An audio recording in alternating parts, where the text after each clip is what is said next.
Boa noite a todos. Sejam bem-vindos à palestra sobre o tema Mediação e Conciliação, Atualidades e Novo Código de Processo Civil, com a palestrante Fernanda Tartucci.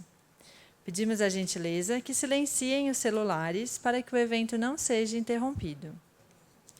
Antes de iniciar a palestra, gostaríamos de passar alguns recados importantes. O certificado de participação do evento ficará disponível daqui a 7 dias no site do CIEE.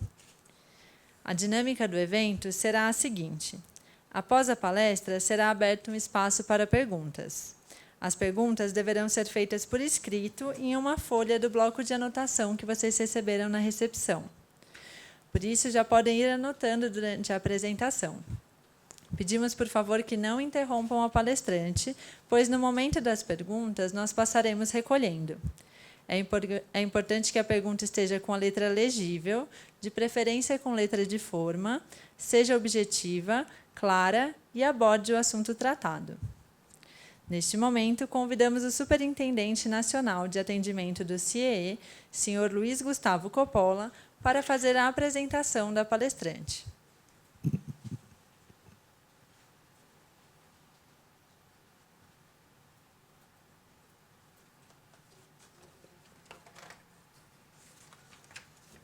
Boa noite a todos.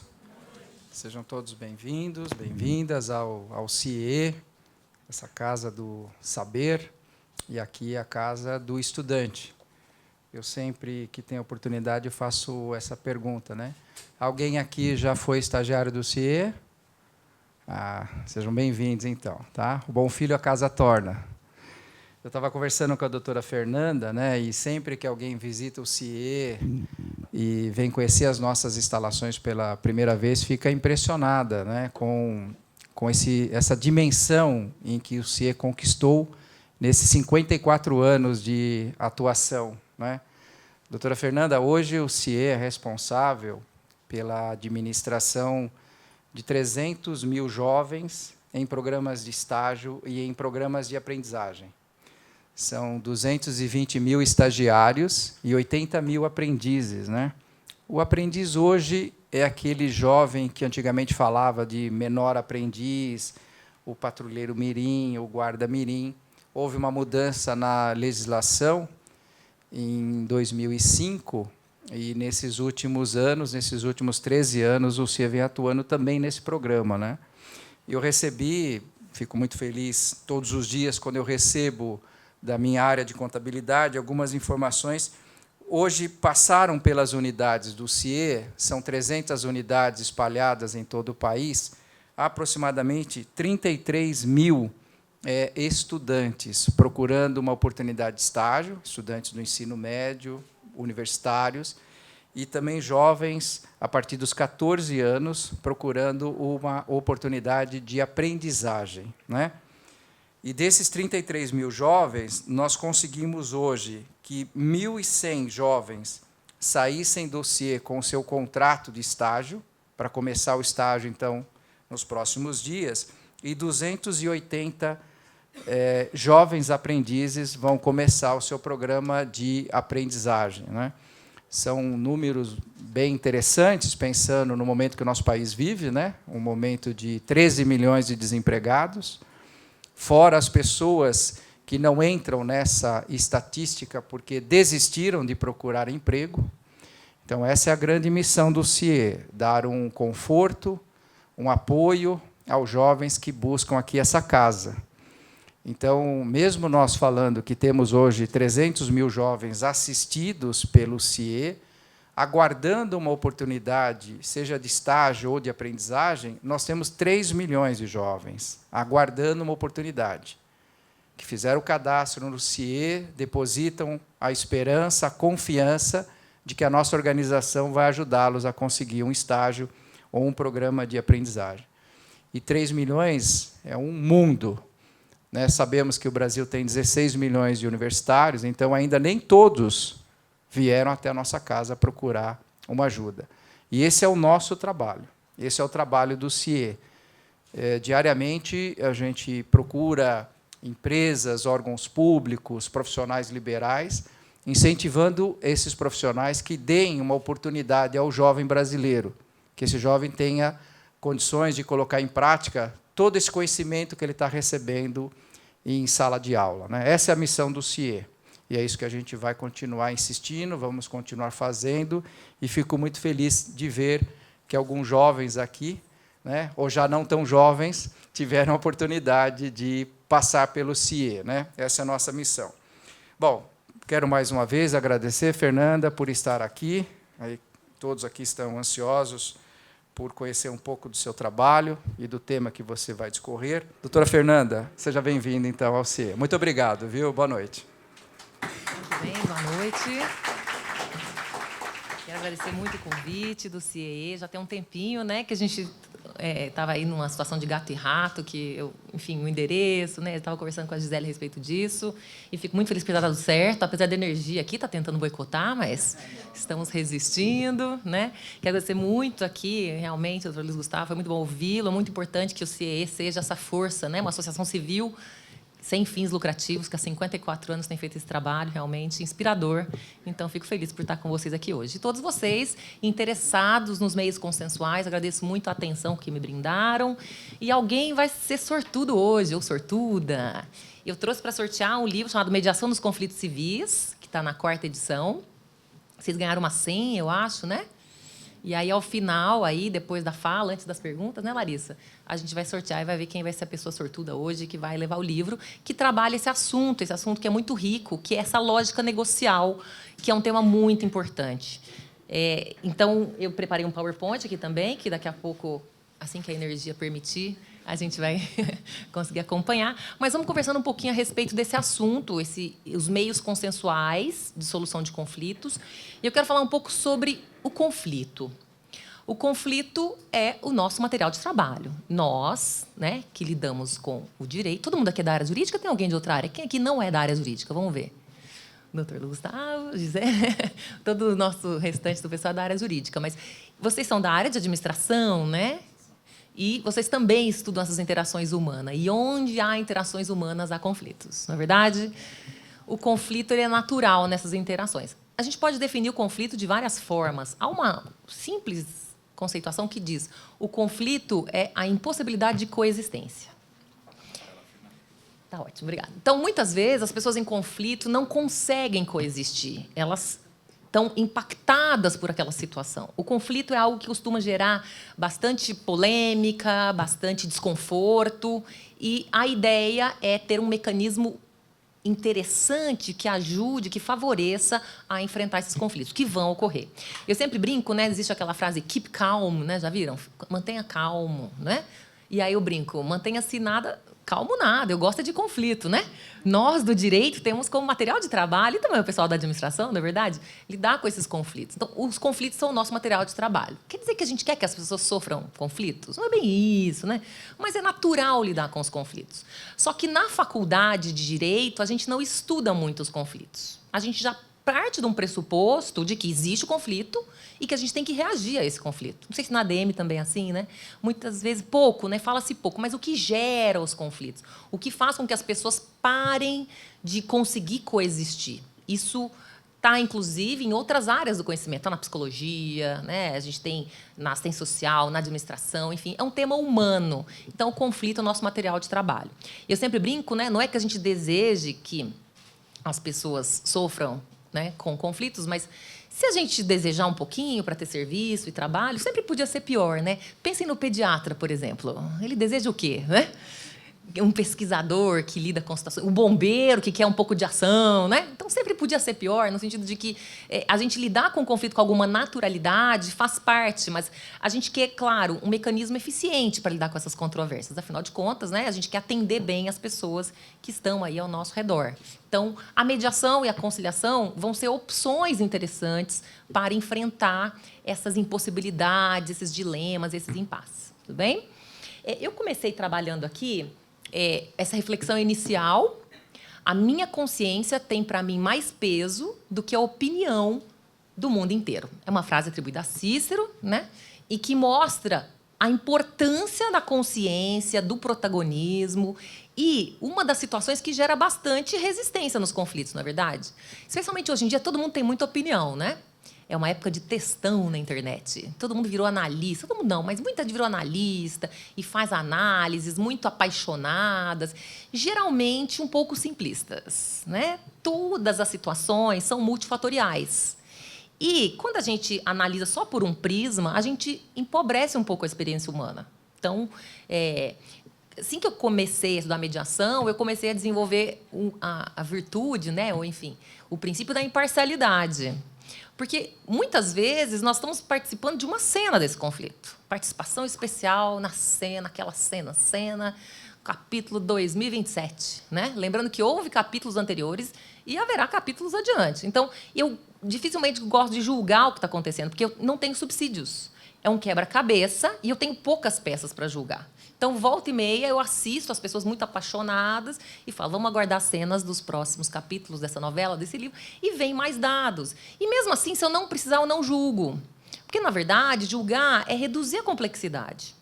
E isso é muito importante entender, porque quando a gente lida com o direito, com as lógicas decisórias, a gente vai para o julgamento. E nós que estudamos direito estamos acostumados com a lógica de julgamento. Quem está certo, quem está errado. Uma lógica reducionista, portanto. Binária, sim e não. Vencedor e vencido. Muito bem? E aí vem uma pergunta. Como é que está o direito hoje em dia? Ele responde bem aos dilemas da sociedade atual? O direito está difícil, viu, gente? Não é por nada, não. Mas a gente tem uma sociedade muito acelerada, especialmente pela tecnologia, né, e pelas formas de comunicação tão múltiplas. E isso é uma característica da área jurídica. O direito sempre ficou para trás. Primeiro a sociedade anda e depois o direito corre para tentar acompanhar essas mudanças. Então, volta e meia, muitas das transações que a gente faz pela internet... Quem aqui faz transações, compras pela internet? Levanta o braço aqui. Todos nós, praticamente, né? Muitas das nossas compras são em sites localizados em outras localidades, outros países, que se der algum probleminha, o nosso CDC pode, né? Nosso Código de Defesa do Consumidor pode nem ser incidente. Ainda bem que tudo está dando certo na medida do possível, mas a gente está testando muito desses problemas que a gente tem hoje em dia, né?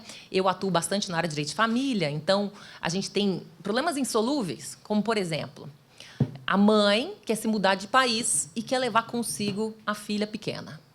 Ela tem direito de levar essa filha pequena? Parece uma pergunta simples, não é verdade? A resposta não é simples, não é? A gente tem essa criança, a gente tem o pai, a gente tem a interação dessa criança com a família materna, com a família paterna, mas também não posso dizer que a mãe não tem o direito de levar. Mas eu também não posso dizer que ela simplesmente tem o direito de levar essa criança. Vejam, é uma coisa que deveria ser simples, mas o direito não responde assim. Muitas vezes, casos como esse, em que se eu tivesse uma aplicação fria da lei, pode, não pode, eu dificilmente vou contemplar as pessoas envolvidas. E aí eu tenho disputas horríveis de guarda de crianças. Já viram isso? Vocês acompanham pela mídia, mas volta e meia vira sequestro internacional. Pessoas fugidas, pessoas que não conseguem, né? Então, a mediação, por exemplo, é uma proposta de colocar essas pessoas na mesa e conversar sobre isso claramente. Vamos olhar para essa criança, vamos olhar para vocês, vamos pensar no interesse das pessoas envolvidas e vamos ver o que é possível desenhar. Vocês vão desenhar. Porque um juiz, um magistrado lá, isolado do seu gabinete, dificilmente sabe como funciona a dinâmica de vocês. A proposta da mediação, portanto, é permitir que esse conflito seja objeto de conversação, para que as pessoas possam, a partir desse diálogo, restaurar condições de serem protagonistas. Tudo bem? Não é fácil, viu, gente? O mais difícil é sentar na mesa, né? Outro dia saiu uma matéria no Fantástico de uma mulher que está fugindo com seu filho. Acompanharam? Vídeo algumas... Porto Alegre, fugindo com o filho está fora da escola, porque a criança foi buscada na escola. E, assim, a gente vê que só tem perdedores naquela história, né? Quem venceu? Ninguém ganhou, está todo mundo derrotado por uma impossibilidade de coexistência. Então, a ideia é... Agora, tem que ter coragem para sentar na mesa, né? Acho que está faltando coragem ali de estar no mesmo ambiente, de sentar, de não ter uma tocaia de alguém esperando na porta para poder usar a força do direito. Então, essa confiança, essa restauração da confiança não é fácil. Mas a gente vai verificar. Essa confiança é importante para conseguir sentar e negociar. Tá bom? Então, vamos lá. Vou continuar aqui, senão eu vou me empolgando. Já estou falando sentada, gente, porque eu tive um entorse no tornozelo esquerdo. Então, eu não quis cancelar esse evento, muito bem combinado há meses. né? Foi o único dessa semana que não caiu, né? Mas tem que falar sentado. Então, peço desculpas e estou meio de lado aqui por causa disso. Bom, então, o primeiro ponto importante, vamos falar um pouquinho dos meios consensuais em juízo na justiça brasileira. Porque a gente tem uma tradição no Brasil muito forte de conciliação. Muito bem? Uma atuação de um conciliador, ou eu às vezes provoco, coloco entre aspas, pseudo-conciliador. Porque no passado não se estudava conciliação nem negociação. Aqui, gente, a gente tem um probleminha de um déficit, né? Nós, no Brasil, a gente está um pouquinho atrasado em relação a outros países. Só para vocês terem uma ideia, o florescer da mediação no mundo, por uma coincidência, no Canadá, nos Estados Unidos, na Europa, se deu num simbólico ano, 1968, 68. Enquanto os países estavam conversando sobre diálogo, conversação, mediação, nós estávamos fazendo o quê aqui no Brasil mesmo?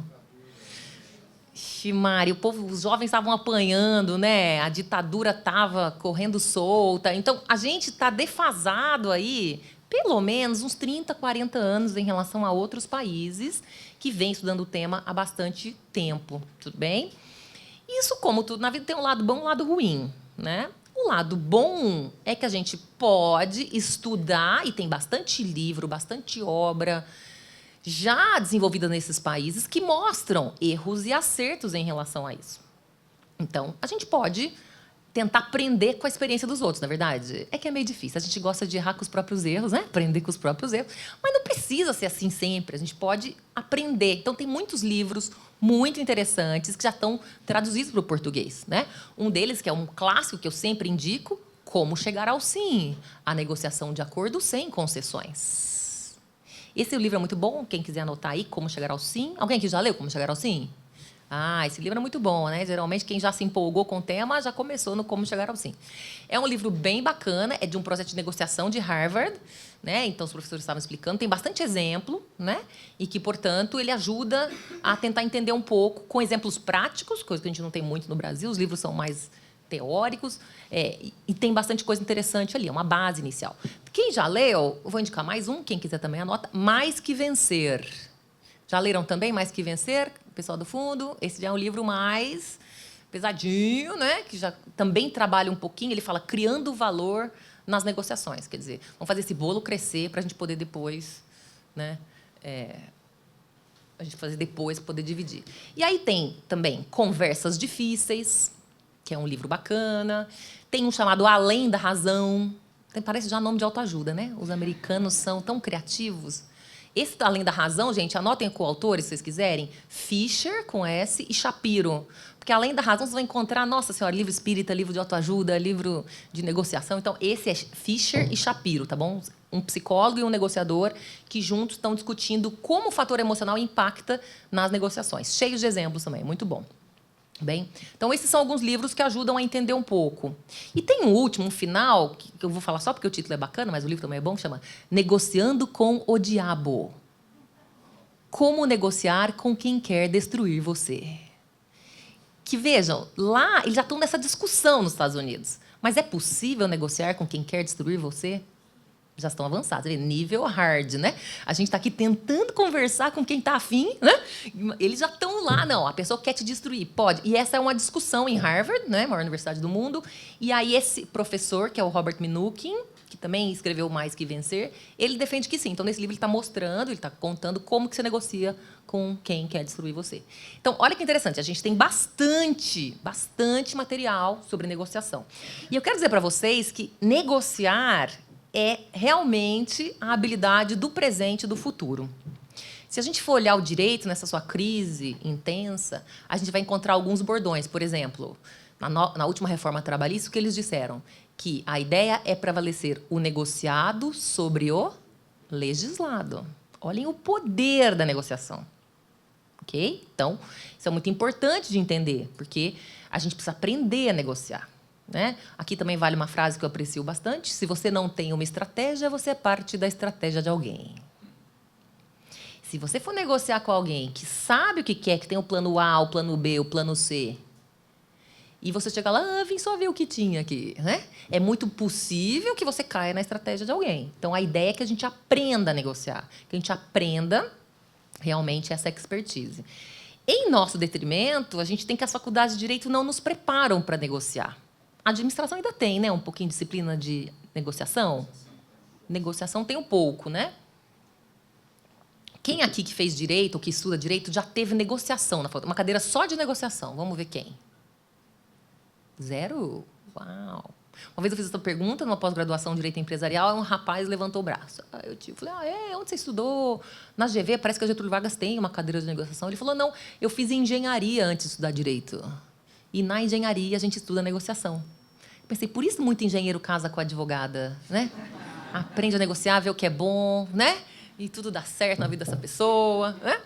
Mas olha que interessante, a gente tem um déficit na área jurídica, e aí, quando a gente sai formada, é uma situação muito impactante, porque a gente não sabe negociar nem os nossos honorários, o nosso contrato, e a gente vai na raça negociar.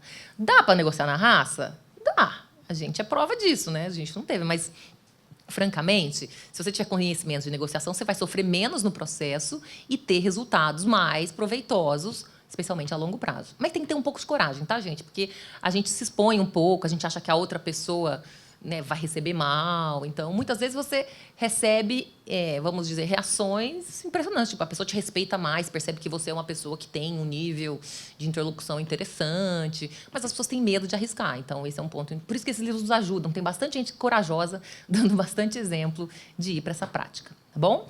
Pois bem, conciliação, como eu disse, é uma tradição no Brasil, porque os nossos códigos, nossas leis, sempre disseram de uma tentativa de conciliação, uma tentativa de que as partes conversassem para gerar um produto muito importante, especialmente para os juízes que não queriam ter que julgar aquele caso, aprofundar a análise, que era a obtenção de acordos. Quando as pessoas participam de uma conciliação e elas conseguem chegar a um ponto comum, elas vão gerar um produto, que é o acordo, ou a transação. Isso para o juiz é bom, quando as partes chegam num acordo? Muito bom. Isso é liberatório. Ai, que beleza. E eu vou contar para vocês uma experiência que eu tive quando eu era estudante. Quando eu estava no 5º ano da faculdade, eu também não tinha estudado conciliação, mas é intuitivo, quando você começa a lidar com os casos, que você veja um caminho de conversa. E aí era assim, eu advogava na assistência judiciária, onde eu sou advogada voluntária hoje, e a história era a seguinte, era uma reintegração de posse que a mãe fez contra a filha, para a filha sair do puxadinho. Era uma casa que tinha aquela construção, a filha e a mãe brigaram, e aí a mãe queria expulsar a filha não queria sair, e aí essa era a ação de reintegração de posse daquele cômodo, né? Aquela laje. E aí eu representava a filha, tudo bem? E elas não se falavam, embora continuassem morando juntas, elas não se falavam. E aí teve uma audiência, né, perante o juiz, uma audiência de conciliação, nem tinha previsto na lei, mas o juiz chamou, talvez por ver que era família, etc. Tinha uma audiência, e aí eu fui com essa assistida, essa filha, sentei no banco, assim, do fórum, e aí, enquanto eu esperava, eu via que a mãe dela chegou ainda sem advogada, era uma defensora pública, na época era PAJ, era um órgão que fazia, às vezes, defensoria, ainda não tinha chegado.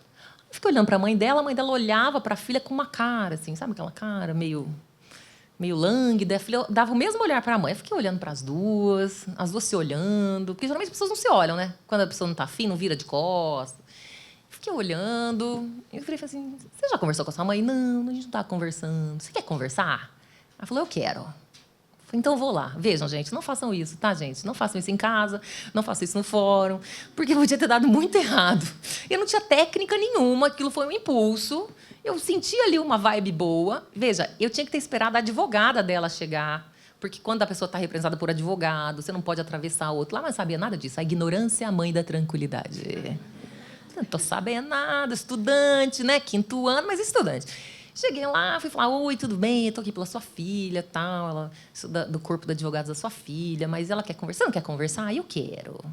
Deixei as duas e saí, né? Também porque eu vou fazer o quê ali no meio? Achei que eu estava atrapalhando. E aí, gente, porque tinha que dar certo, deu certo. Essas duas conversaram, se abraçaram, se entenderam. Aí, na hora que ia começar a audiência perante o juiz, chegaram os advogados baforidos. Ai, meu Deus, quase perdeu uma hora. E aí, tudo bem? Tudo bem. Já se resolveram. O quê? Todo mundo? Hã? Como? Todo mundo meio chocado. Como assim? Não, elas conversaram. Ah, que beleza. E aí, chegou perante o juiz estava bem mal-humorado, né? E aí, vamos começar essa audiência? E aí, o que a gente tem aqui? Eu falei, excelência, elas conversaram. Ah, gente, se transformou. uma cara, que beleza, se todos fossem assim, que beleza, tá vendo? Assim que tem que ser. Eu fiquei um pouco chocada porque ele se empolgou demais, assim, nossa, né? Estava tão mal-humorado, mas ali foi um primeiro aperitivo do quanto a eficácia liberatória que tem um acordo é importante para o juiz. Isso é bom ou isso é ruim? É bom quando dá certo. E quando não dá certo? Quando o juiz está doidinho para o povo fazer acordo, agora vem meu mineirês, que eu sou de Minas, né? O juiz estava doidinho para fazer acordo e as pessoas não querem fazer acordo. Então, aí complica um pouco, porque aí o juiz, quando percebe a frustração, ele lembra que ele tem poder. E quando ele tem poder, ele, algumas vezes, intimida as pessoas, certo? Então, vamos lá. O Poder Judiciário ele tem que ser imparcial e parecer imparcial. Ele não pode deixar os olhos brilhar tanto assim. Olha só, estamos aqui no suspense, né? Mas está resistindo bravamente, né? Vamos lá, vamos continuando. Então, esse é um ponto importante. Por que a gente tinha pseudo-autocomposição? Porque, muitas vezes, para tentar que as partes fizessem esse ajuste, o conciliador que tentava favorecer essa conversa falava, olha as mazelas do Poder Judiciário. Se eu fosse vocês, faziam um acordo, isso aqui vai demorar muito. E aí, vejam, ele não está falando sobre o interesse das pessoas, mas está falando sobre os problemas do Poder Judiciário. O que também gera uma mensagem perigosa, né? Porque o violador de direito fala, opa, então é para lá que eu vou remeter as minhas vítimas. Porque o judiciário é ruim mesmo, não vai entregar, posso lesar essa pessoa. Mas isso acontecia bastante. Olha, se você fazer acordo, isso aqui vai demorar, viu? Sem contar de ser uma autossabotagem para a imagem do judiciário, né? Mas isso acontecia bastante. Quero usar no passado, que eu estou otimista com a evolução das técnicas de conciliação, tá bom? Segundo, desânimo da parte quanto à efetividade, quanto à utilidade de acesso à justiça. E, quando eu era recém-formada, também eu fiz uma audiência de separação de corpos. Esse é o caso de Cleusa, né? O caso de Cleusa é um caso peculiar, porque existem várias formas de violência, né? Mas essa violência que a Cleusa sofria do seu marido José era uma violência peculiar. Porque o José, quando bebia, ele virava um tipo de violento que impunha a ela situações desagradáveis. Então, por exemplo, ele estava bêbado em casa, quando ela chegava e ia tomar banho, ele desligava o chuveiro para tomar banho gelado. Aí ela saía do banho, ele escondia a panela para não poder cozinhar. Percebem? Ele era um bêbado inconveniente, mas ele não era violento no sentido de bater nela.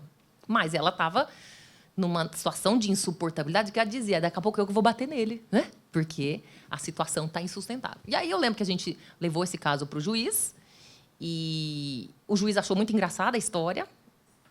A Cleusa não achou a menor graça, né? Inclusive, a Cleusa enquadrou o juiz, foi muito interessante. Primeira audiência da vida, tá, gente? Sempre a primeira é marcante, né? Especialmente quando a sua assistida, a sua cliente, enquadra o juiz, né? Porque o juiz fala assim, seu José, mas por que o senhor fica perturbando a Cleusa? Ele fala, eu amo Cleusa. Não, mas o senhor não acha que tem que parar com isso? Não, eu amo Cleusa. Aí o juiz vira e fala assim, se eu te der sua passagem, o senhor voltar para o Nordeste, o senhor voltava? Não, eu amo Cleusa. Né? Era só isso que ele dizia. Aí o juiz começou a rir, a Cleusa levanta, bate a mão e fala assim, minha vida não é palhaçada, estou indo embora. Falei, que isso, gente? Toda audiência é assim, né? Emocionante? Por sorte, não. Essa foi a mais, né? Mas veja que interessante. O juiz falou, olha, eu não vou dar, sabe, a decisão na frente do José e da Cleusa. Porque não adianta nada, eu proíbo ele de entrar, ele entra amanhã, ninguém está fiscalizando. Eu falei, que isso? Não, excelência, que isso? Ó, ele está aqui escutando, ele sabe que ele não pode entrar, se Vossa Excelência der a ordem, tentando consertar ali, né? Mas vejam, é grave o juiz falar isso, concordam comigo? Poxa, se nem ele tem uma fé, imagina o povo que não tem experiência, né, sobre como pode acontecer. Isso acontecia, dizendo, olha, nem adianta, vai ser inútil. Então, isso dessa época em que a gente ainda não tinha os estudos sobre os meios consensuais, sobre técnicas de conciliação, de mediação. Então, quero dizer que isso está no passado, porque não deve mais ser assim, não deveria mais ser assim. A gente tem hoje como superar isso. E aqui está a atuação indevida com iniciativas de constrangimento ou intimidação. Alguns juízes dizendo, olha, se eu fosse você, faria acordo. Porque se eu for julgar o seu caso, eu vou dar muito menos, essa proposta está boa. Que são falas em que o magistrado saía da imparcialidade. Okay? Ele está aconselhando sobre o objeto da causa. Isso o torna suspeito, segundo a própria lei processual. Então, a gente teve por muito tempo atuações indevidas em relação a essas tentativas, tá bom? foram tão usadas pelas partes para chegar a acordo que o nosso novo Código de Processo Civil tentou eliminar essa circunstância. Ele diz com todas as letras que o conciliador não pode intimidar e constranger. Okay? O que é até um pouco óbvio e me dá um pouco de vergonha. Por exemplo, se vier uma professora que eu conheço de Portugal para cá, e ela fala, professor Fernando, estava lendo a lei? A lei diz, o conciliador, que atuará preferencialmente nos casos em que não houver um vínculo anterior entre as partes, poderá sugerir soluções para o litígio, sendo vedada a utilização de qualquer tipo de constrangimento ou intimidação para que as partes conciliem. E ela pergunta, precisa estar na lei que as pessoas não podem ser constrangidas ou intimidadas? Pergunta desagradável, né? A resposta é pior mais ainda, né? Fala, então, precisar, sim, não precisa. Mas precisa, né? Infelizmente, a gente tem no passado um histórico de conciliações duvidosas, que eu chamo carinhosamente de coerciliações, conciliações marcadas por coerção, por forçação de barra, e que, portanto, traumatizou muitos advogados e advogadas também. Alguém aqui é advogado, advogada? Já passou por alguma coerciliação, forçação de barra?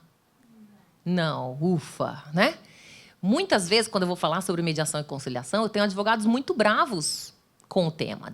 Doutora, você está falando isso aí? Cheguei lá, o juiz me intimidou, mandou sair da sala, juízes que mandaram o advogado sair da sala. Como assim? Né? Não, fala com o seu cliente, esse advogado está atrapalhando. O cliente dele está quase... Bom, mas é ele que vai dar orientação jurídica, não é verdade? Então, muitas das resistências que nós temos em relação aos meios consensuais vêm também de um passado, de um histórico muito mal feito. E a iniciativa agora, a chance que nós temos agora, é de fazer uma experiência qualificada, de boas negociações por meio da atuação do conciliador ou do mediador. Bom, nesse parágrafo, a gente tem aqui a distinção do conciliador para o mediador, tá bom? O conciliador está ali no meio do dispositivo, ó. Poderá sugerir soluções para o litígio, ok? O conciliador, portanto, é propositivo. Ele diz, por que vocês não fazem assim? Já pensaram em outra chance? Ou seja, ele faz sugestões em relação ao conflito, tudo bem? Mas ele deve fazer sugestões para os dois lados. A lei não diz isso, mas um dos princípios é a imparcialidade. Ele não pode ficar só de um lado, porque você... Ele precisa realmente fazer essa atuação imparcial e poderá sugerir soluções. Tudo bem? Quem estuda conciliação diz o seguinte, mas ele só deve sugerir no último minuto. Deixa as partes ver se elas mesmas produzem a resposta. Só se elas não produzirem é que ele deve sugerir. Tudo bem? Porque, gente, a mesma proposta vindo da pessoa tem uma adesão diferente do que vinda da boca de um conciliador. Querem um exemplo? Eu vou dar um exemplo de uma conciliação real. Foi um caso de um acidente de veículo que envolvia 2 trabalhadores da mesma empresa. Um era motorista e o outro era cobrador da mesma empresa. Eles eram conhecidos, não eram amigos, não eram conhecidos. E aí o cobrador está na hora do intervalo, ele foi atravessar e ele passou entre 2 ônibus. Só que um ônibus estava manobrando. E aí ele foi atropelado na ré que o indivíduo estava dando para fazer. Tudo bem? E aí, logo que aconteceu o conflito, o motorista ofereceu-se para levá-lo nas sessões de fisioterapia, enfim, né? Espontaneamente, ele já ofereceu para tentar ajudar naquela situação. Mas aí, o atropelado entrou numa coisa chamada limbo previdenciário. Já ouviram falar disso? O Brasil é um país realmente muito peculiar, né? Tem uma frase atribuída ao Tom Jobim que diz, o Brasil não é para principiantes. Triste e verdadeira, às vezes, né? O que é o limbo previdenciário? É uma situação em que a pessoa sofreu um acidente de trabalho, ok? E ela fica afastada do trabalho por um período. Aí, depois que ela passa um período, ela é reanalisada pelo INSS e o INSS fala, você está apta a trabalhar, pode trabalhar. Só que quando ela chega na empresa, ele percebe que o pé está frouxo, que a pessoa não tem condições, fala, não, você não está apto a trabalhar, é perigoso você dirigir, você atuar. Então, não vou te readmitir no trabalho. Aí fala, bom, mas o INSS falou que eu estou apto. E agora, você disse que eu não estou apto. E agora? Ela fala, sinto muito, é perigoso você voltar a trabalhar. Esta pessoa recebe pagamento de quem? De ninguém. Ela não está nem no céu, nem no inferno. Ela está no limbo.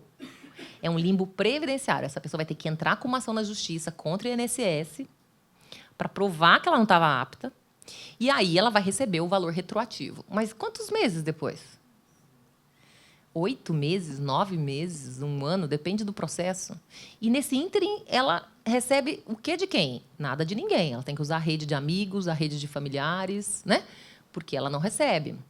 Então, quando a pessoa fica nessa situação, concordam? É um desespero, né? O INSS conseguiu criar o limbo na Terra, né? Não é só no plano espiritual, é o limbo previdenciário. E aí o que aconteceu foi que esse cobrador entrou nesse limbo previdenciário, não conseguia, e começou a tentar pedir dinheiro do atropelador, que era o motorista. E aí eles brigaram, certo? E aí eles brigaram, e aí um deles procurou, né, um centro de assistência judiciária, e no final, dado esse histórico desse conflito, o que tem de interessante nesse conflito? Um cumprimento espontâneo e imediato, concordam? O que aconteceu? Os indivíduos foram chamados para uma conciliação. E o conciliador, então, estava tentando ver o que eles podiam fazer. E aí, o que aconteceu? Antes do conciliador fazer a proposta, o indivíduo perguntou, né, o atropelado. Bem que o motorista podia me dar carona de novo, né? Porque, além de eu estar sem dinheiro, eu ainda não consigo fazer fisioterapia. Vejam, a proposta veio do indivíduo. Se vocês fossem conciliadores, vocês teriam coragem de fazer uma proposta do atropelado ser conduzido de novo pelo atropelador? Eu não tinha coragem. Eu ia achar que era demais. Mas veio deles, concorda? Se veio deles, bom, então... E o que você tem a dizer? Eu topo, não, já posso te levar amanhã. Quer dizer, já saíram daquela primeira sessão, veja, eles foram lá por causa do dinheiro. Foram lá por causa do dinheiro, mas tem um bem-estar envolvido aqui. Então, a ideia é que essa sugestão só apareça depois que as partes realmente esgarçaram as possibilidades. Se elas tiverem a chance de elas serem as produtoras dessas soluções, isso é muito melhor. Tudo bem? Então, essa é a ideia. O conciliador pode fazer sugestões, ele tem essa chance de ser mais propositivo em relação às nossas possibilidades, ao que as pessoas vão construir. Tudo bem? Ótimo. Então, a gente seguir aqui. Eu quero falar para vocês um pouquinho do nosso plano normativo, tá bom? Falei para vocês que o Brasil demorou a se engajar nos mecanismos consensuais. Isso aconteceu na doutrina e também na lei. A gente não tinha lei nenhuma sobre o tema até que veio essa resolução em 2010. Em 2010, o CNJ, que é o Conselho Nacional de Justiça, fez uma resolução, que é a Resolução 125, que tem uma grande importância, porque o CNJ é o órgão censor dos juízes, que lida com os magistrados, então, ele realmente tem muito poder de influência. Por que veio essa resolução? Porque existia um processo de lei sobre mediação desde 98 que estava travado, que não passava nas casas legislativas. Então, estudiosos, pensadores falaram, vamos pelo menos ter uma resolução que valha para os tribunais, que dê um norte para melhorar a técnica dos meios consensuais. Então, é muito importante, ok? Recomendo fortemente que vocês anotem a Resolução 125. No anexo tem a definição dos princípios da mediação. E se tem uma coisa importante para entender mediação e conciliação, é entender os princípios. Se você entender os princípios da independência, da autonomia da vontade, da oralidade, da imparcialidade, você entendeu esses mecanismos. Toda vez que alguém tem uma pergunta, eu falo, vamos olhar para os princípios. Aqui, nessas diretrizes, a gente vai ter respostas que tenham embasamento. Tudo bem? Então, é muito importante olhar para esses princípios. E o anexo dessa resolução define o que é autonomia da vontade, o que é imparcialidade, boas definições, tá? Então, fica a dica, verifiquem lá como é que foi pensado. Muito bem? Lembra que eu falei para vocês? Tinha uma lei travada desde 98, certo? Em 2015, veio o último aqui, o novo CPC, que é a Lei 13.105 de 2015. Okay? O CPC falou bastante em mediação. Vou mostrar para vocês que tem mais de 100 previsões sobre mediação e conciliação. Tá? Então, em 2015, tivemos a Lei 13.105 de 2015. Quando o legislador viu que já tinha uma norma sobre o CPC, ele falou, não, mas é aquela minha lei lá que estava travadona. Eu também quero ter uma lei de mediação só para ser sobre mediação. Aí o legislador, a Casa Legislativa, acelerou um processo de lei alterado e gerou essa Lei 13.140 de 2015. Por que eu pus primeiro a lei de mediação? Porque ela veio depois, ela veio 2 meses e meio depois que o CPC, em promulgação, mas ela entrou em vigor antes. A lei de mediação entrou em vigor em dezembro de 2015. E o CPC, que está o último, só entrou em vigor em março de 2016. Tudo bem? De todo modo, o que a gente tem que saber? que essas 3 fontes normativas formam o microsistema da justiça conciliativa. Quem deu essa expressão, deu esse nome, foi a professora Ada Pellegrini Grinover, que foi uma jurista falecida recentemente, que foi uma das mentoras de várias dessas normas. Ela foi uma das mentoras da Resolução 125 e influenciou bastante nas outras leis também. E ela diz isso: eu preciso entender o sistema da justiça consensual. Bem, então, sempre que eu trabalho com essas 3 fontes normativas.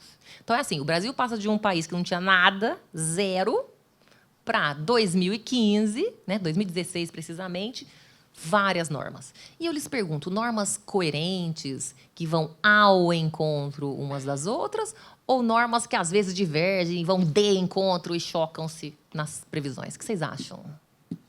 Segunda opção, Afinal, vamos pensar que nossas casas legislativas são compostas por figuras como Tiririca, Romário, e outras pessoas assim que talvez não tenham uma atenção técnica tão apurada, Então, as leis, além de tudo, elas são conflitantes em alguns pontos. Então, serviço não falta, A gente está pensando em conflito, nós da mediação somos acostumados, Conflito entre as normas também a gente vai encontrar aqui. Tudo bem? Querem um exemplo? Para ser mediador judicial, o CPC, a última lei, fala que basta você ser capacitado, fazer um curso, etc. A lei de mediação fala que você tem que ser graduado há 2 anos. Ixi, Mari. E graduado nem em direito, gente, qualquer área, física, biologia. Por quê, What's the point? Qual é o ponto disso? Para quê, Essa é uma exigência que me parece exagerada. Esse nível de experiência não é o que importa. Porque desde que a pessoa seja capacitada, tenha boa disposição e tenha coragem de promover essa conversa, não importa se ela é formada em física ou em direito. Concorda? Ela não vai usar essa área de origem, ela não vai dar consultoria. Enfim, é meio duvidoso, tá? Mas pra vocês verem como o legislador, deu aí umas escorregadas. Então, a gente tem que lidar, eventualmente, com o conflito entre as normas. Tá bom? Bom, e o CPC? O CPC, gente, anterior, que é o Código de Processo Civil, que rege as situações conflituosas na justiça, perante os magistrados, o CPC anterior, que era de 1973, tinha 0 vezes a palavra mediação. E agora tem 39. Você vê que deu um salto enorme, Conciliação aparecia algumas vezes, assim, Conciliação e conciliador apareciam umas 9 vezes. Agora nós temos 37. E também temos a autocomposição, que reúne esses 2 meios, a mediação e a conciliação. Temos solução consensual, que pode ser o produto dessas conversas. E aí, no total, nós temos 103 previsões. O que isso gera em termos de resultado? Nós temos, no meio da lógica contenciosa dos processos litigiosos, uma lógica de negociação, que exige dos advogados, das partes, que saibam jogar esses 2 jogos, percebem? Eu sou advogada, viro para o meu cliente e falo, vamos conversar com o outro lado. Primeiro, eu tenho que ter coragem de falar isso para o meu cliente, porque o cliente geralmente gosta de um advogado pitbull. Eu me lembro uma vez que eu falei isso para o meu cliente, ele trouxe um contrato muito ruim, mas um contrato muito defasado. Ele me contou toda a história, ele me mostrou o contrato, e eu falava, mas esse é o contrato mesmo? Ele falava, é. Eu falei, mas nada que você me falou está escrito aqui. Eu falei, não, doutor, está desatualizado. Isso aí a gente já mudou tudo, agora foi tudo no fio do bigode. Eu falei, socorro, tudo oralmente? E aí eu pensava, como é que eu vou judicializar isso aqui, gente? Está horrível, eu não consigo nem pedir o que ele falou, vou dizer, porque era um valor alto, vou dizer para o juiz que o que está escrito não se escreve, que, portanto, é o que ele falou. Eu falei, olha, estou vendo aqui seu contrato, bastante interessante sua história, mas e o outro lado, hein? O outro lado não quer te pagar por quê? Há quantos anos vocês têm contrato? 16 anos. E nesses 16 anos ele cumpriu? Até 4 meses atrás cumpriu. Quer dizer, 15 anos e 8 meses cumpriu. Nos últimos 4, não. Nos últimos 4 não, mas agora eu quero quebrar tudo. Olha, deixa eu fazer uma pergunta. Quantos % dos seus serviços, dos seus produtos, você vende para esse outro lado? 90%. Então, é o seu maior cliente. E se você romper com ele amanhã, você tem como vender para outro? Não. Olha, muito interessantes suas respostas, De tudo que você me diz, eu digo, não dá para romper agora. Porque se a gente judicializa, não falei com aquela beleza de contrato, Se a gente judicializa e ele fica com raiva, ele rompe. Então, a própria empresa, o que ele queria fazer, que era destruir o outro, possivelmente ia ter um efeito rebote. E eu disse, olha, eu entendo, você tem razão de estar chateado, mas precisamos estabelecer um canal de comunicação, precisamos entender a razão do descumprimento e tentar um pagamento espontâneo. Aí o cliente olhou assim para mim, potencial cliente, tá, gente? Não tinha ainda conquistado, na fase ainda difícil. Você conhece o outro lado ou não? Eu falei, não, nunca vou falar. Por quê? Você é advogada minha ou dele? E eu falei, super sua. A coisa mais fácil de vender uma ação de cobrança, ó. Eu imprimo em 2 segundos. Eu sou super sua, porque eu estou fazendo um caminho mais difícil. Eu tenho que persuadir você. Depois eu tenho que persuadir o outro lado, o outro advogado. Tem que sentar na mesa. Então, assim, eu estou te fazendo o que eu faria para minha mãe, não para minha sogra. Agora, você dá conta? Porque, às vezes, é isso, gente. A pessoa concorda com uma expectativa? Ela achou que eu ia rosnar junto. Ah, que absurdo, vamos quebrar tudo. Né? Às vezes, a pessoa quer esse apoio. Né? E aí, tem advogados que vão fazer isso. E tem advogados que vão dizer, olha, não, eu preciso ver o que é melhor para você dentro das suas possibilidades jurídicas. Ele foi embora, meio desenchabido, né? Não sabia se ele ia precisar de um pitbull mesmo, ou se ele aceitava um poodle inteligente, né? Dizem que o poodle é mais inteligente, né? Mas depois ele voltou, né? Então é isso, talvez não seja para todo mundo, esse é um ponto importante, né? Tem gente que precisa rosnar, tem gente que está naquela fase nervosa, né? E aí essa pessoa pode ir para a briga, mas se ela baixar a bola depois, se ela pensar bem, se passar raiva, ela precisa ter um canal de comunicação aberto. Ela precisa ter um caminho honroso que ela possa trilhar. Isso faz, gente, por exemplo, que eu não pegue tão pesado na minha petição inicial quando eu vou para a área litigiosa. Porque se eu quebro tudo, se eu destruo o outro lado, na hora que eu preciso ter um caminho de conversa, eu já saio com déficit, concordam? Isso eu aprendi na prática também. Eu já errei isso. Por isso eu aprendi. Eu me lembro uma vez que era um caso de uma ação de cobrança e, na verdade, quem tinha aprontado era o inquilino, mas o locador estava sendo cobrado. Era uma cobrança de água, tá bom? Então, a Sabesp estava fazendo uma cobrança de água. E aí, por uma grande coincidência da vida, porque eu brinco que São Paulo é uma vila, né? No final das contas, a gente encontra. Um dia eu estava dando uma palestra como essa e eu dei um exemplo do processo, né? Era um processo que o meu avô tinha sido parte, ele tinha alugado uma casa, o inquilino não pagou e a companhia de água, a Sabesp, demandou meu avô. Meu avô faleceu, minha mãe era inventariante, e eu estava dando um exemplo para dizer, né? Se o processo fosse remetido para Passos, Minas Gerais, que é na cidade, né, onde minha mãe vive, a exceção de incompetência, eu usei lá um exemplo da lei e tal. Na hora do intervalo, veio uma aluna falar assim, professora, eu acho que eu sou advogada no caso do seu avô. Eu falei, sério? Tem acordo? Ela falou, nossa, como assim acordo? Não, porque, né, vamos resolver esse negócio. Ela falou, essa Sabesp é dura, ela tem poder público envolvido, não faz acordo. Ah, que pena, tá bom. Aí tá. Aí nisso juntou, né, a petição lá, juntou a carta precatória, que é o ato de citação de Minas, então o meu prazo para responder começou a contar. E aí era o meu prazo de contestação. Contestação é uma petição destrutiva. Você vai negar tudo que o outro falou. E, inclusive, você tem a chance de atacar a técnica do outro advogado. Dizendo, essa petição inicial está horrível, mal feita, né? Tecnicamente duvidosa. E aí eu fiz isso, gente. Fiz uma petição de contestação de 15 páginas, quebrando tudo. Né? Mas, assim, vejam, já que não tinha tido acordo, né? Eu subi no ringue para bater, não é verdade? Então, só que aí depois a juíza chamou uma audiência de conciliação. E aí tive que sentar de novo na frente da advogada, que estava meio magoada comigo. Falei, doutora, precisava ter feito aquela contestação. Falei, não, esqueça aquilo. Que bonito. Esqueça o que eu escrevi. Aquilo lá é mentira. E, aquela coisa de processualista. Não vale nada aquilo. Vale aqui, ó. Olha aqui. O que vale é a gente conversando. Conversa com a Fageste, não é verdade? Precisava ter sido destrutivo na minha petição, arrependi. Falei, gente, pra quê? E não adianta nada, o juiz não vai acolher a inépcia da inicial, que é a crítica que a gente faz. Então, assim, na verdade, eu aprendi aquele dia que besteira, né? Depois só ficou um momento constrangedor. A juíza insistiu muito pra gente fazer acordo, né? E aí ela falou, tá bom, então vamos tentar negociar de novo. E no final a gente negociou, né? Mas eu tive que superar, veja, a minha própria autossabotagem, que foi uma petição inicial pesada. Veja, essa problemática agora está posta no Código Novo, concorda? Porque o Código de Processo Civil ele rege a parte contenciosa. A gente sobe quebrando tudo, né? destruindo o outro, processo destrutivo. Um ganha, outro perde. Só que no meio vai ter essas audiências de conciliação. Então, talvez a gente tenha que ponderar um pouco no uso das palavras, como é que a gente vai calibrar isso, não dando voz. E advocar é dar voz para o cliente. Mas a gente é técnico, né? A gente vai ter que dar uma calibrada aqui, explicar para o cliente, olha, tecnicamente, perante o magistrado, nós vamos ter uma fase, eu vou pegar mais leve. Então, a gente vai ter que fazer essas escolhas, porque a gente vai ter esses momentos constrangedores adiante, quanto mais pesada for a nossa fala. Muito bem? Muito bem. Então, vamos lá. O que eu quero dizer para vocês? O artigo 3º é o artigo do acesso à justiça. Ele copia o que está na Constituição Federal, né? Não se excluirá da apreciação jurisdicional ameaça ou lesão a direitos. Todo mundo pode buscar a justiça para resolver suas situações.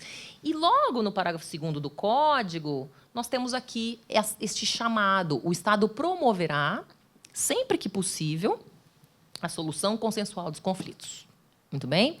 Esse é um artigo que está nas normas fundamentais do Código de Processo Civil. Portanto, ele é propositivo. A ideia é que ele proponha, né, um caminho, sempre que possível, à solução consensual de conflitos. Eu também uso, porém, no sentido contrário. O Estado promoverá, sempre que possível, a solução consensual. E, quando não for possível, não promoverá. Tá? Isso é um pouco estranho, porque você tem que fazer também um ensino sobre os limites dos meios consensuais, né? Como eu estudo o assunto há muito tempo, eu já saí um pouco dessa fase tão empolgada de achar que sempre vai caber em todas as circunstâncias. Não, às vezes não vai dar. Então, vou dar um exemplo, né, que assim que o Código entrou, gerou problema. Casos de violência doméstica. Ok? Então, vamos lá, que o anidracir, eu sempre aprendo esses nomes na assistência judiciária, pessoa criativo, né? Parece nome de medicamento, não é, gente? Anidracir. O anidracir foi violento com a Desdete, e a Desdete conseguiu uma medida protetiva, e ela tem pavor do anidracir, porque na última ameaça ele enfiou uma faca na geladeira e falou, a próxima é em você. Concorda? Foi bem assustador, conseguiu o que ele queria, e ela tem uma medida protetiva, certo? Aí, a Desdete promove uma ação de divórcio litigioso, não dá para conversar com o anidracir, e aí ela fala, não quero audiência inicial de conciliação nem de mediação. Tenho pavor de anidracir, tenho medida protetiva, não é o caso de agendar isso no começo. Juiz, julga o caso aí e toca esse barco, certo? Pergunta, será que é possível ou não é possível? Não é possível, ela já está dizendo que não é possível, ela não tem o necessário empoderamento para conversar, ela tem medo. Mesmo assim, o juiz foi lá e marcou. Falou, não, eu revogo a medida protetiva. Não, mas é o que ela não quer. Ela não quer que revogue, né? E aí a Defensoria Pública teve que recorrer e o tribunal dizer, não é para ter audiência agora. Está sem condições. Mas percebe? Sempre que possível vai promover. Quando não é possível, não promove. A gente tem que filtrar um pouco. Okay? Só que lembra que eu falei que o judiciário está desesperado para acabar com o processo? Que o olho do juiz brilha, ele fala, ai, que caso complicado esse anidracir aqui. Podia fazer logo um acordo? Pois é, podia, mas não podia. Quando pode, faz. Quando não pode, não faz, dá licença. Então, é isso, é uma filtragem. Então, eu acho que esse artigo, parágrafo 2º, no sempre que possível, nos dá uma filtragem adequada, nos permite uma filtragem adequada. Então, quando na petição inicial, quero dizer, não quero conciliação nesse caso, excelência. As partes já negociaram, houve violência, então não é possível, não marque, não agende. Tá? Acho que a gente pode usar isso na nossa fundamentação para explicar para o juiz quando existe uma resistência fundada à não realização dos meios consensuais. Tudo bem? É muito curioso, porque eu estudo o assunto, né, foi o tema do meu mestrado, comecei a estudar em 2004, então eu já estudo há muito tempo o assunto. E todas as vezes que eu vou nos grupos de processualistas, todo mundo, mediação é legal. E eu falo, calma, gente, em alguns casos não dá. Aí um dia eu escutei assim, Fernanda, você devia ser mais favorável à mediação. Eu falei, olha, eu sou bastante, viu?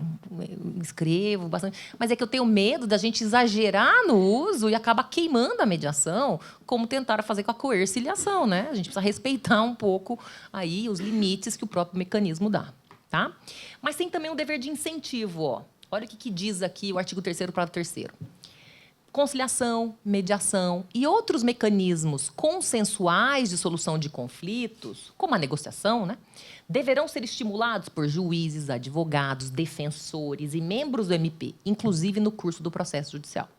Então, existe um chamado a todo mundo a estimular os meios consensuais. Negociação, gente, é aquela tratativa direta entre as partes, né? Então, eu vou dar um exemplo. Uma assistida ficou atrasada com as parcelas da casa própria na Caixa Econômica Federal e aí tentou negociar diretamente.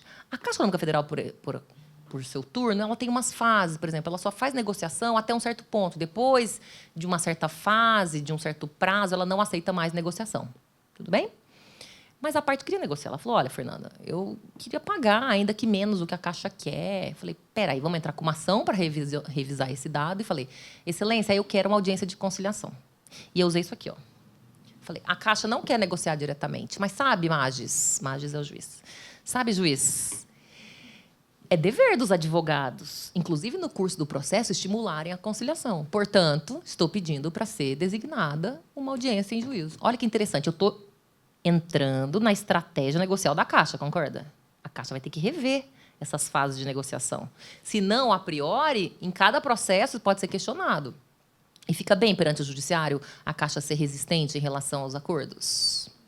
Isso vai gerar também uma má impressão, né? Então, esse é um ponto importante. A gente tem que usar esse dever de estímulo, quando ele for apropriado, como um dever geral. E é isso que esse artigo está dizendo. Não queremos condutas fechadas em relação às negociações, às conciliações, às mediações.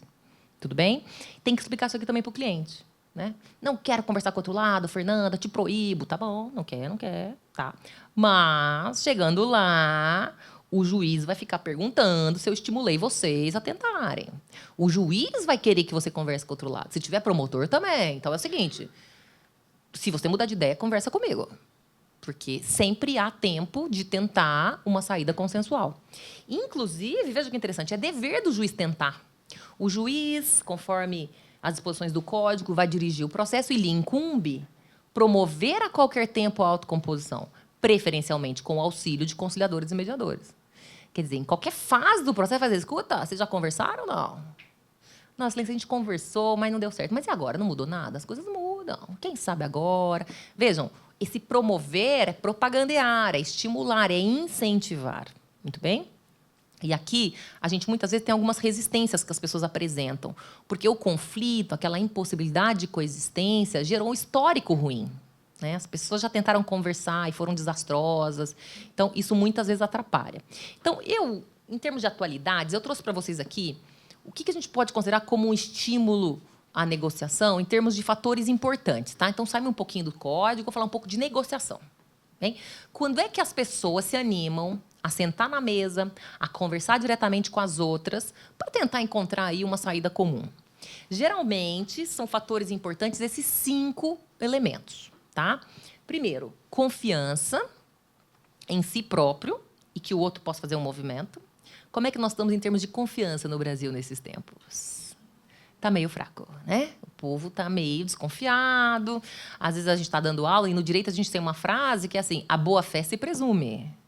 Meus alunos dão risada. Gente, eu estou sendo ingênuo, não. É uma regra de operabilidade do direito. Como é que se a má-fé se presume? Não dá. Todo mundo está falando mentira? Não, a boa-fé se presume. Então, confiança é um ponto importante, em si próprio e no outro. Segundo, capacidade de sociabilização. Eu preciso escutar o outro, certo? 3, controle das emoções. Como é que está o povo aí? Está bem nesse fator? Não. Muito aguerrido, muito apaixonado, né? Isso é uma coisa complicada, mas que também pode ajudar, sabia? Isso é uma coisa interessante, porque uma vez veio uma professora radicada nos Estados Unidos, da Venezuela, ela falou, o brasileiro tem todo o perfil para boas negociações, porque o brasileiro se importa. A apatia é pior, né? Se tem países de sangue frio, dane-se. Aí é pior de engajamento. A gente, como é empolgado, a gente é, vamos dizer, um pouco mais alarmista, geralmente isso pode somar. Né? É bom dar uma controlada, mas, enfim, pelo menos já tem material que é o interesse, tá? Depois, paciência, a virtude de ouro, né? Quando eu machuquei o pé aqui, 10 dias de RoboFoot, pensei, a virtude de ouro, cadê? Né? Tem que usar a paciência e, finalmente, preparação prévia. Tá? Quando a gente olha para esses 5 fatores, no Brasil a gente tem todos eles? Está meio difícil, né? A gente, na verdade, nem preparação prévia a gente tem direito, a gente tem que aprender, né? Então, eu vou passar rapidamente por eles. Para confiança, o que a gente tem que pensar aqui? Quando eu vou tentar uma saída consensual, eu preciso convencer primeiro a mim mesma. Então, eu recebi lá aquele contrato pífio do meu cliente, falei, vou perder isso aqui na justiça. Eu acho que o melhor caminho para ele, se é uma saída consensual. Primeiro, eu convenci a mim mesma. Então, eu preciso conhecer, preciso ter experiência e background, concorda? Ótimo. Então, eu me persuadi disso. Isso é difícil no Brasil, porque como as pessoas têm pouca experiência, elas falam, eu me garanto na via judicial. Eu sei fazer aquela ação de cobrança, mas eu não me garanto na via negocial.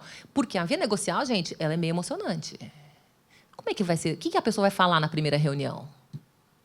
O seu cliente acha que sabe tudo o que ele vai falar.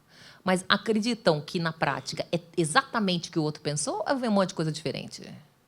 Um monte de elemento novo. Seu cliente aprontou, descumpriu o contrato, o teu cliente não te contou.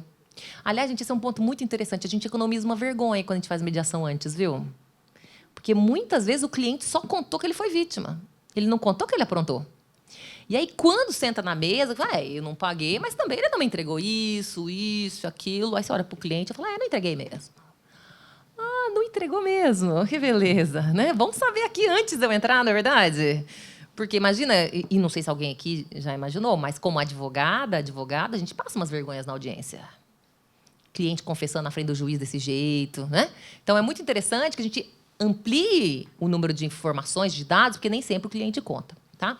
Então, depois que eu me persuadi, eu tenho que convencer o cliente. Como eu disse, tem que ter um pouco de coragem, porque às vezes eu estou violando uma expectativa que ele tinha de pitbullismo, você quis dizer essa palavra, né? De pessoas aguerridas.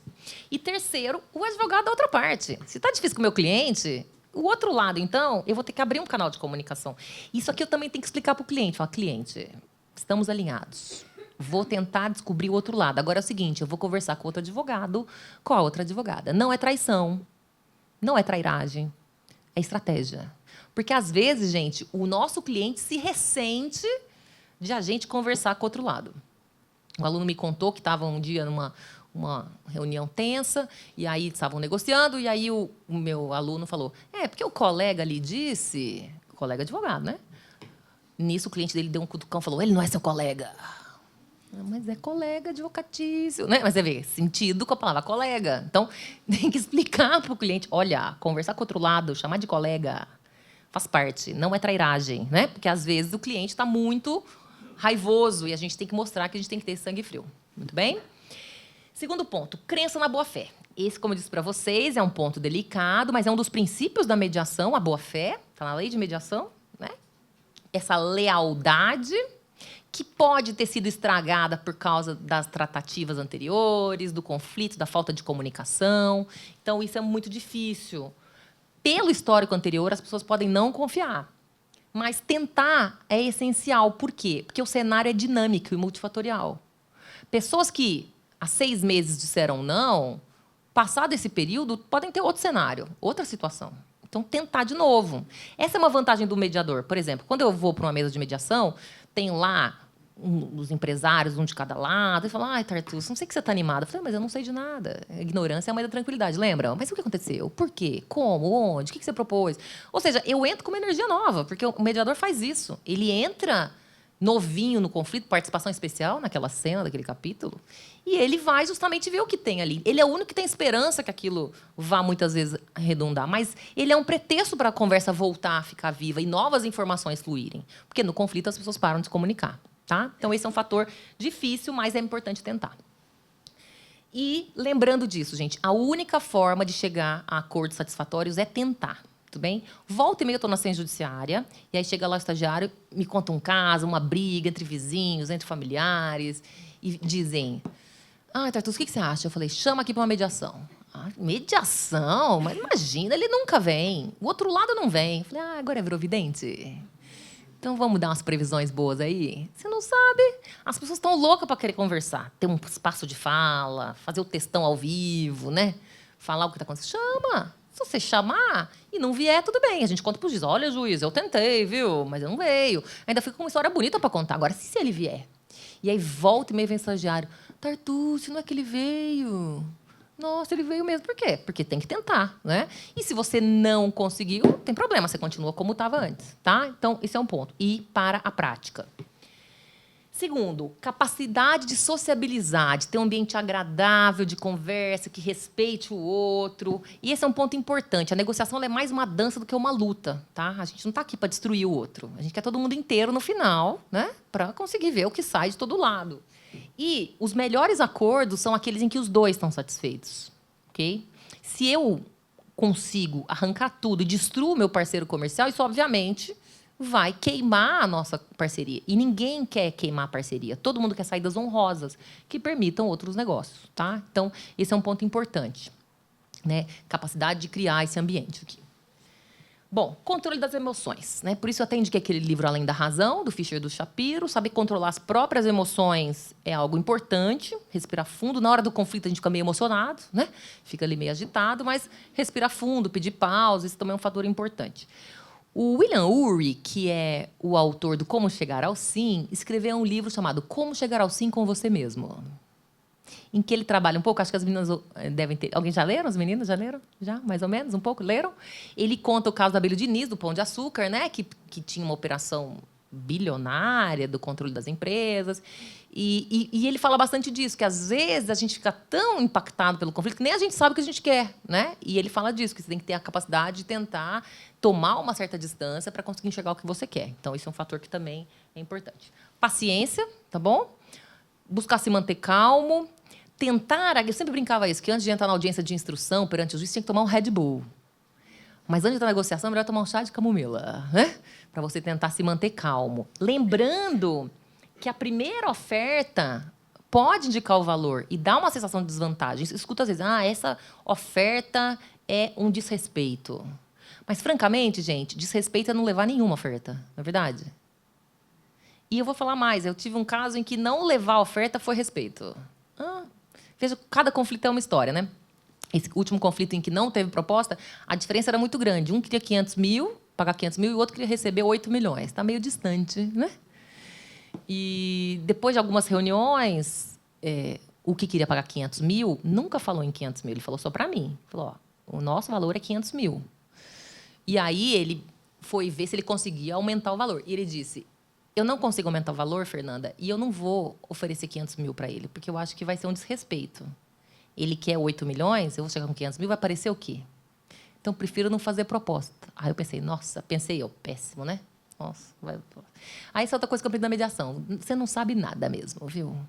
Quando ele chegou e falou isso na mesa, falou assim, olha, eu não vim te trazer proposta, porque eu estou muito longe, e eu achei que ia te desrespeitar. O outro falou, ainda bem. Eu ia ficar nervoso mesmo. Falei, gente, a gente não sabe nada do conflito, concorda? Eles se conheciam melhor que eu, né? Eu falei, apresenta os 500, não, ainda bem que eu não falei, né? Deixa quietinho aqui, porque para eles era pior levar a proposta. Então, isso é que é bom do mediador. O mediador não precisa fazer sugestões. Lembra que eu falei para vocês?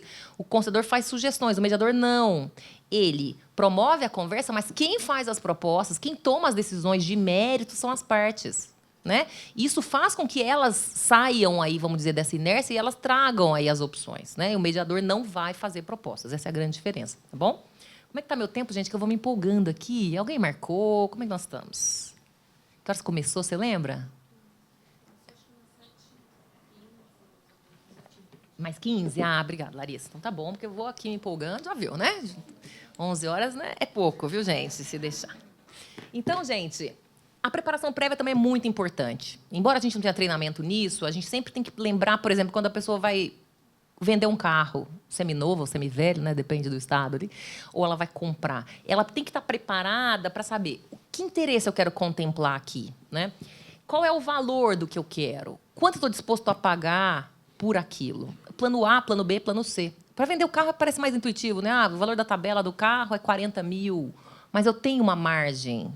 Eu vendo por 38, vendo por 36, depende do contexto. As pessoas têm que lembrar que elas têm que ir junto com o seu negociador, com o seu advogado, com uma lista de opções. Né? E aí ver o que elas podem trabalhar. Outro ponto que o advogado pode perguntar. Cliente, você pediria desculpas? Você acha que é uma pergunta perigosa, gente? Tem que ter um pouco de coragem, né? Por quê? O cliente vai achar o quê? Que você está dizendo que ele é culpado? É possível, né? Porque pedido de desculpa, gente, está super na moda, não sei se vocês estão vendo. Volta e meia tem um pedido de desculpa, né? E o pedido de desculpas, muitas vezes, faz baixar o valor a ser pago. Então, eu estava lendo outro dia uma matéria de um erro médico nos Estados Unidos. A família teve um filho que sofreu um acidente e foi para um hospital, por causa de um erro médico, morreu o filho. E o valor foi de 10 milhões de dólares. E aí, na entrevista, o repórter perguntava, e aí, está satisfeito com o valor? Ele falou, não estou satisfeito. Pô, mas por quê? Você queria mais? Ele falou, não é que eu queria mais. Faltou o pedido de desculpas. Porque se nosso outro filho for lá, nada me garante que ele se arrependeu, que ele vai mudar a forma como os médicos atuam.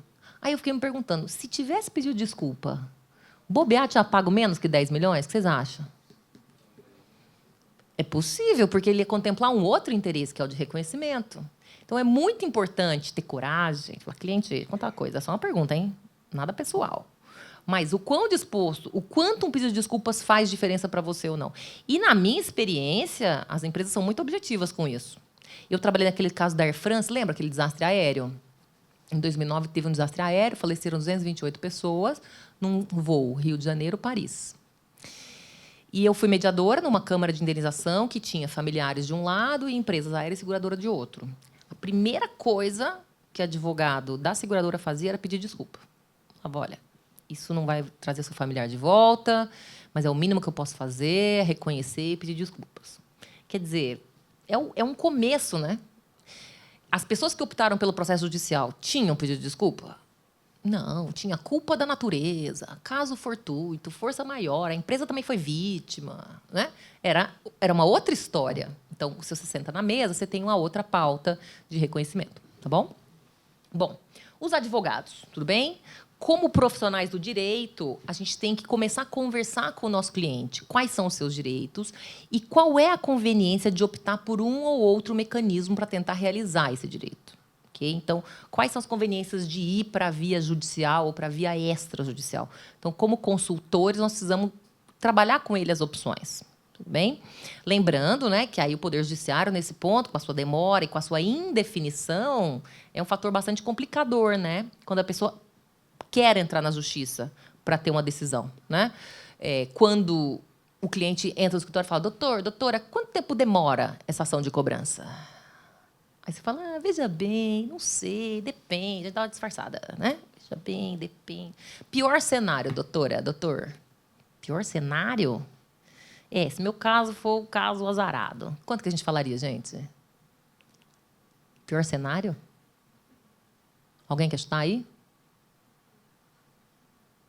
Uns 10 anos? Mais? Alguém dá mais?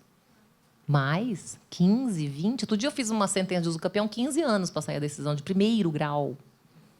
Nem tem réu no processo, gente. Uso campeão é declarar que a pessoa está lá, né? Sem réu, demorou 15 anos, mas a gente tivesse um réu ali causando, né?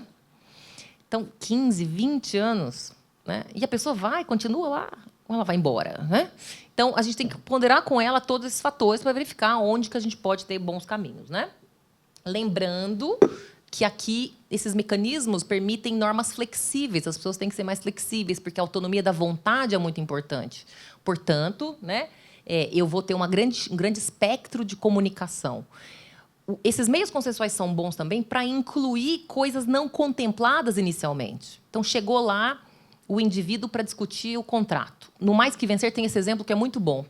A advogada contou que ela foi procurada por um inquilino que dizia o seguinte, olha, eu estou te procurando porque na cláusula 18 o meu locador disse não pode ter forno nem nada que tenha gás, nada na lanchonete. Era uma lanchonete que só vendia lanches frios.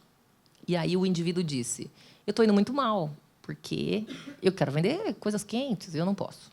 E aí ela falou, tá bom, cláusula 18. E ela falou, o que mais? O que mais que nós temos? O que mais te incomoda nesse contrato? Tem também uma cláusula de não concorrência, que ele não vai deixar o indivíduo, um concorrente meu, nas próximas quadras. Na verdade, eu vim aqui por causa dessa cláusula, porque eu não quero que outro concorrente se instale perto de mim. Aí ela falou o seguinte, e se eu conseguir liberar o forno, o fogão, o gás? Melhora para você? Ela falou, nossa, melhora muito. Eu vou poder vender minhas coisas quentes? Pode. Então, vamos colocar no acordo não só a distância, mas também a liberação do forno, do fogão, etc. E ela foi negociar. E, realmente, o locador, na época que vetou, estava com crises incendiárias. Tinha tido uns incêndios, estava meio noiado, mas passou. Falou, tá bom, não teve mais incêndio, pode pôr. E aí foi muito interessante, que aí deu certo. E 6 meses depois, ela foi procurada, estava no escritório, foi procurada pelo ex-cliente, dizendo, olha, eu vim aqui só para agradecer. E eu fiquei tão empolgado pelo que o direito fez por mim, que eu vendi a lanchonete, que estava muito lucrativa, para fazer o curso de direito. Não, não. Quer dizer, jura, vamos desfazer o negócio. Não, mentira, direito é maravilhoso. Como assim? É que, na verdade, o pressuposto dele foi que foi o direito, né? Foi o direito que fez por ele.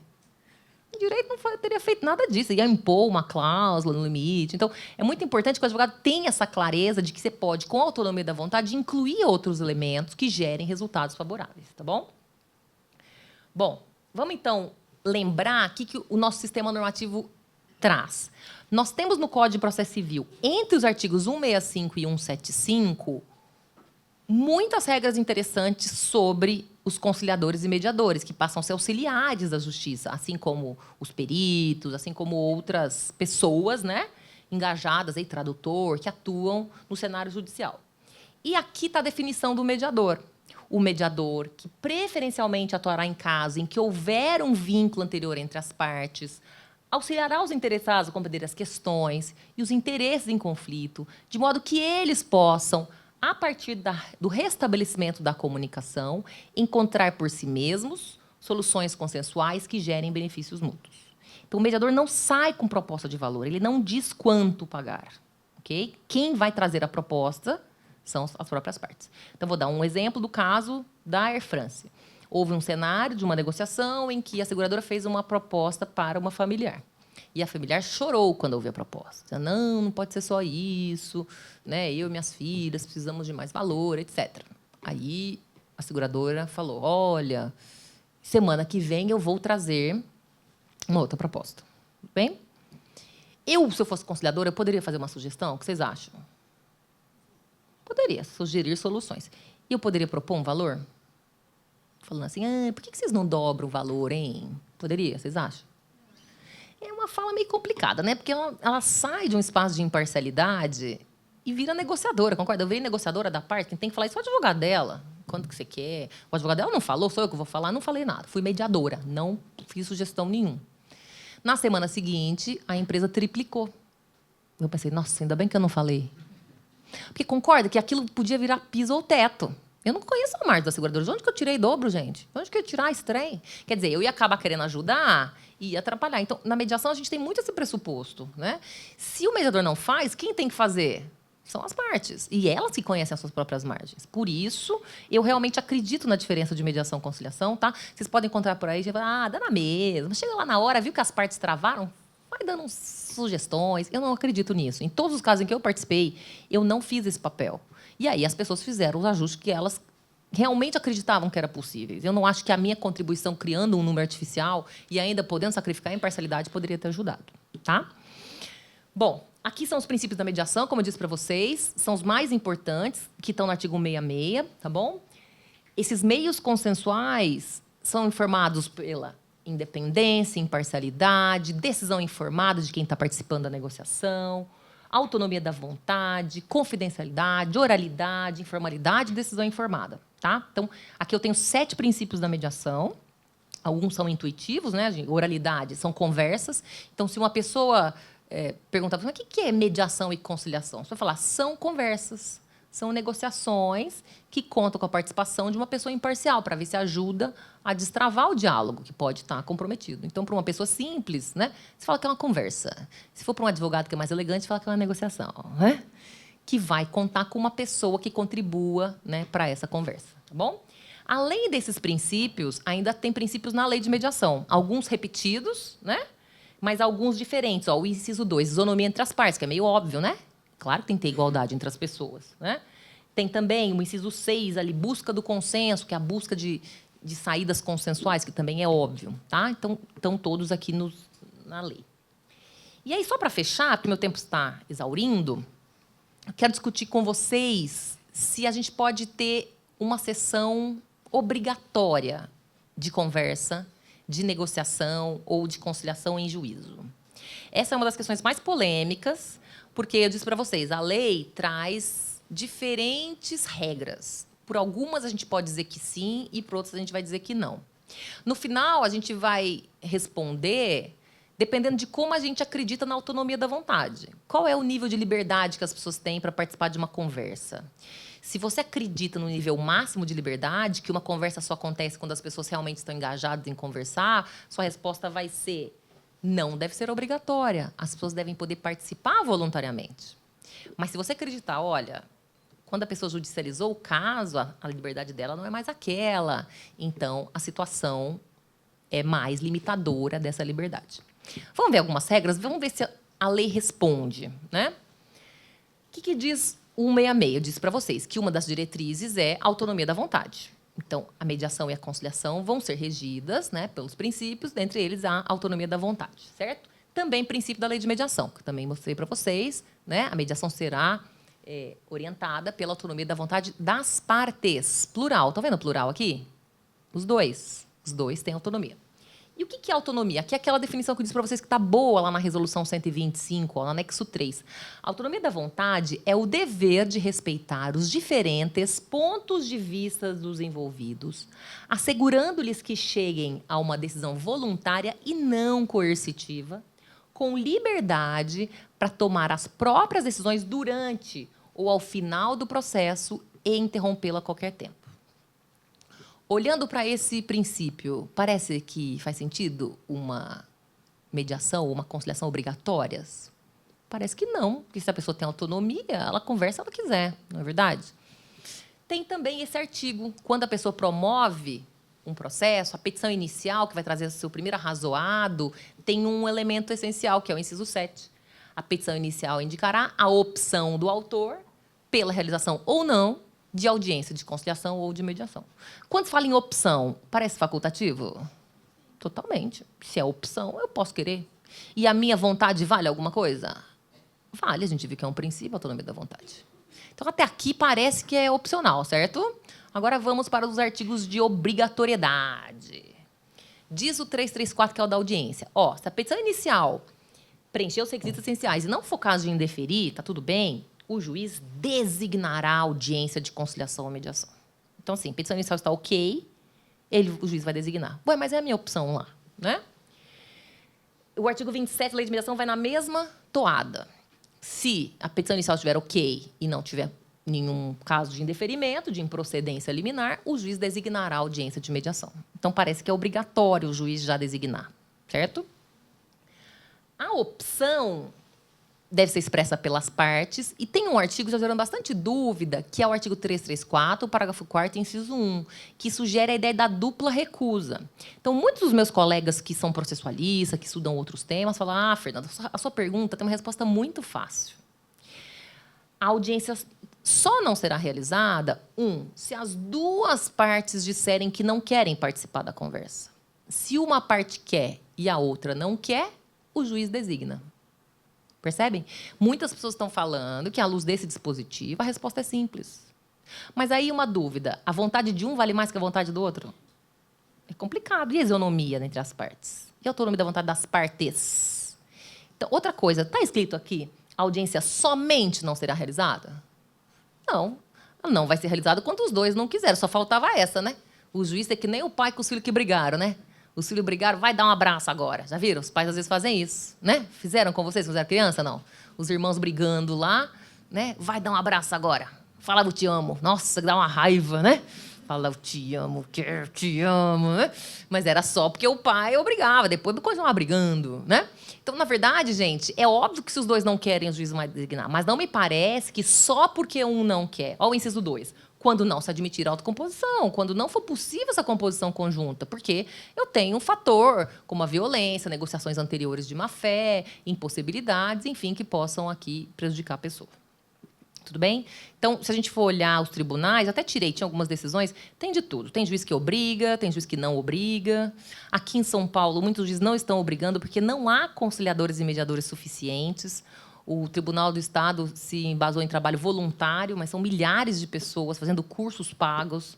Então, não dá para as pessoas ficarem só no voluntariado. Então, esse é um problema para ser resolvido ainda, né? A gente tem mais essa pendência que é o reconhecimento dos mediadores e conciliadores. Bem? É isso. Tem também uma ciladinha que é uma multa, tá bom? Se o juiz designar, as partes não querem, né? Uma parte quer, outra não quer. O não comparecimento injustificado de uma das partes, autor ou réu, à audiência, gerará uma multa. Vai ser um ato atentatório de da justiça e vai ter uma multa de até 2% do valor da causa, mas o dinheiro não vai para outra parte, vai para o Estado. Então, tem que ir. Se a parte não quer e o juiz falar que quer, ele vai lá. Chegando lá, tem que fazer proposta?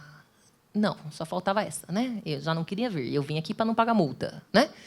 Mas, se não levar proposta, foi só uma perda de tempo para todos os envolvidos. Então, talvez seja melhor levar, né? Já que é nisso que o legislador acredita. Fala, mas vai ter audiência, a pessoa vai se animar, é o otimismo, né? Fica também uma leitura aqui não jurídica, o poder do otimismo, né?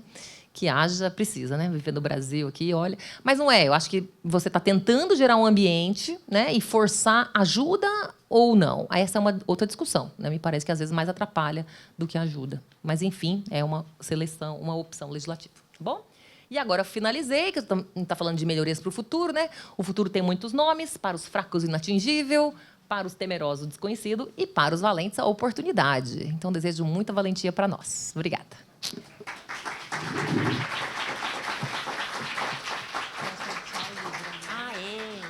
Agora vamos sortear o livro. Os números todos estão aqui. Vou mexer bastante. Vamos ver, estava bem grudado este aqui. 25104. É isso mesmo? São todos os números?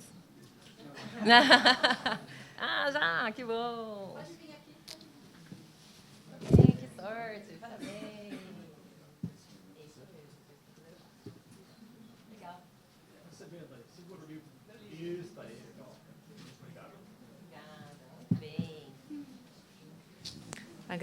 Agradecemos a exposição. Antes de iniciarmos as perguntas, o CIE fará uma homenagem à Fernanda com a entrega do troféu Gratidão por ocasião de sua exposição. Para fazer a entrega, convidamos o senhor Luiz Gustavo Coppola. Prazer. Parabéns, viu? Muito obrigado. Muito obrigada. Viu? Aprendemos bastante.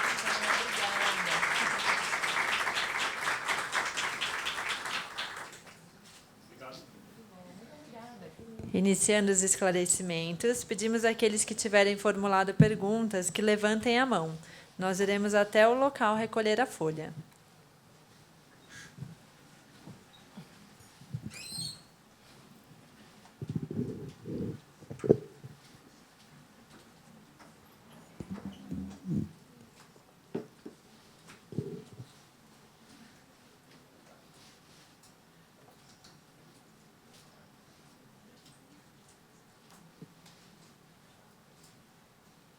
Boa noite a todos, tudo bem?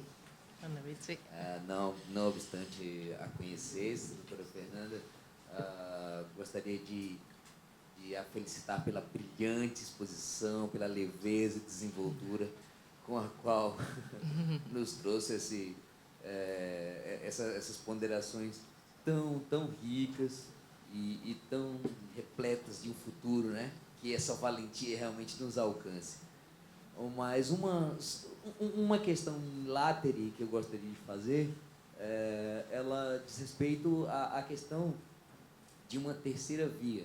Você dizia que, salvo engano, que a conciliação ela é propositiva, ao passo que a mediação ela não tem esse viés de tanto mais sugerir, mas assim, de que as partes possam conversar entre si. Mas nós temos aquela questão do juiz, do magistrado, que por vezes gostaria do acordo, mas nós temos um novo Código de Processo Civil, talvez chamada terceira via, que seria o negócio jurídico processual. Eu gostaria de saber, no tocante a essa questão, claro, se eu não fujo ao escopo da palestra, qual a sua opinião acerca desse ponto? O negócio jurídico processual, ele é muito mais conciliatório ou ele tem muito mais um caráter de mediação, de se mediar, de que as partes possam se entender? E a propósito ainda, uma outra questão muito mais pessoal que eu fiquei interessado, eu gostaria de saber se você tem o e-book do seu livro, porque assim, há muito poucas fontes de leitura para nós, pessoas com deficiência visual, então eu queria saber se você teria o e-book do livro. Muito obrigado. Muito obrigada aí pelas palavras iniciais de reconhecimento, valentia mesmo, né? Precisamos. Tem sim o e-book, tá pelo Grupo GEM, você pode também ter a opção do e-book, Tá bom? Foi muito bom você falar disso do e-book. A gente tem muitos problemas de violação de direitos autorais e muitas vezes o livro vira PDF, né? E aí a opção que alguns autores estão fazendo é de tirar o e-book. Mas eu acho que foi muito boa a sua observação, porque a gente tem que lembrar que o e-book atende a diversas finalidades, né?